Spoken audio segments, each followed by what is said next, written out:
আসসালামু আলাইকুম। আশা করি সবাই ভালো আছেন। আজকে আমি ইফতারের জন্য ছোলা রান্না করব বা ছোলা ভুনা। আশা করি আজকের রেসিপি আপনাদের কাছে ভালো লাগবে। ছোলা রান্না করতে কিন্তু সবাই পারে। আমি কিভাবে রান্না করি সেটাই আপনাদের সাথে শেয়ার করব। আশা করি রেসিপি ভালো লাগবে। তো চলুন ফুল রেসিপি দেখে নেওয়া যাক। প্রথমে আমি ছোলা ভিজিয়ে রেখেছিলাম। এখানে আমি 500 গ্রাম ছোলা নিয়েছি, সারা রাত ভিজিয়ে রেখেছিলাম। এখন যা যা লাগবে আমি নিয়ে নিয়েছি।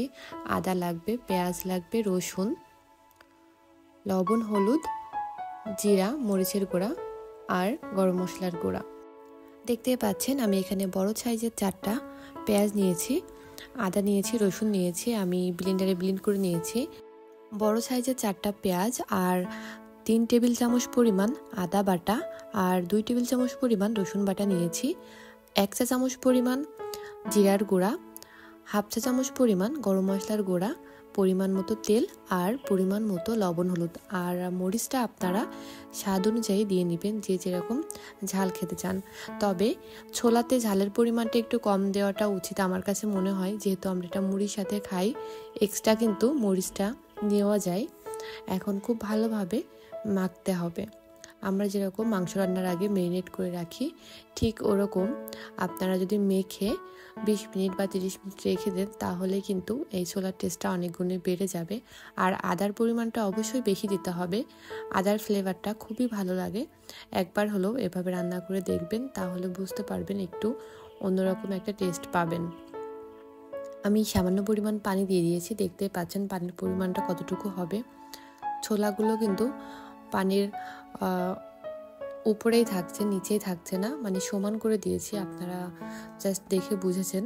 এখন আমি প্রেসার কুকারের মুখটা লাগিয়ে মিডিয়াম আঁচে রান্না করে নিব। আমি এখানে 10 মিনিট রান্না করে নিয়েছি, 3টা সিটি দিয়েছি।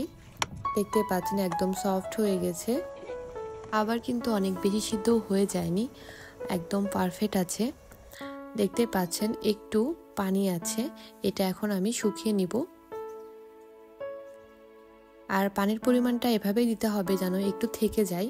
আর প্রেসার কুকারের মুখটা খোলার পরে এটা শুকিয়ে নিতে হবে, জাল করে ভালোভাবে কষিয়ে নিতে হবে, একদম ভাজা ভাজা করে নিতে হবে। যেহেতু আমি আগে এই ছোলাটা কষিয়ে নিইনি বা মশলাটা কষিয়ে নিইনি, এই জন্য হয়ে যাওয়ার পরেই কিন্তু জাল করে নিতে হবে। দেখতেই পাচ্ছেন আমি একদম ভাজা ভাজা করে নিয়েছি, একেবারেই ভোনা হয়ে গেছে। এখন কিন্তু এক্সট্রা কোনো ঝোল টোল নেই। তো খুব সহজে কিভাবে আমি ছোলা রান্না করি আপনাদের সাথে শেয়ার করলাম। অনেকে কিন্তু ছোলাটা আগে সিদ্ধ করে নেয়, তারপরে আবার রান্না করে। এটা কিন্তু ডাবল কষ্ট হয়ে যায় বা সময়টা অনেক বেশি লাগে। আপনারা এভাবে ট্রাই করতে পারেন, আশা করি ভালো লাগবে। একবার হলো ট্রাই করে দেখেন কেমন হয়েছে, আর কমেন্ট করে জানিয়েন কে কীভাবে ছোলা ভুনা করে। আশা করি আজকের রেসিপি আপনাদের কাছে ভালো লেগেছে। ভালো লাগলে ট্রাই করবেন, আর কেমন হয়েছে কমেন্ট করে জানিয়েন। সবাই ভালো থাকবেন, সুস্থ থাকবেন। আল্লাহ হাফেজ।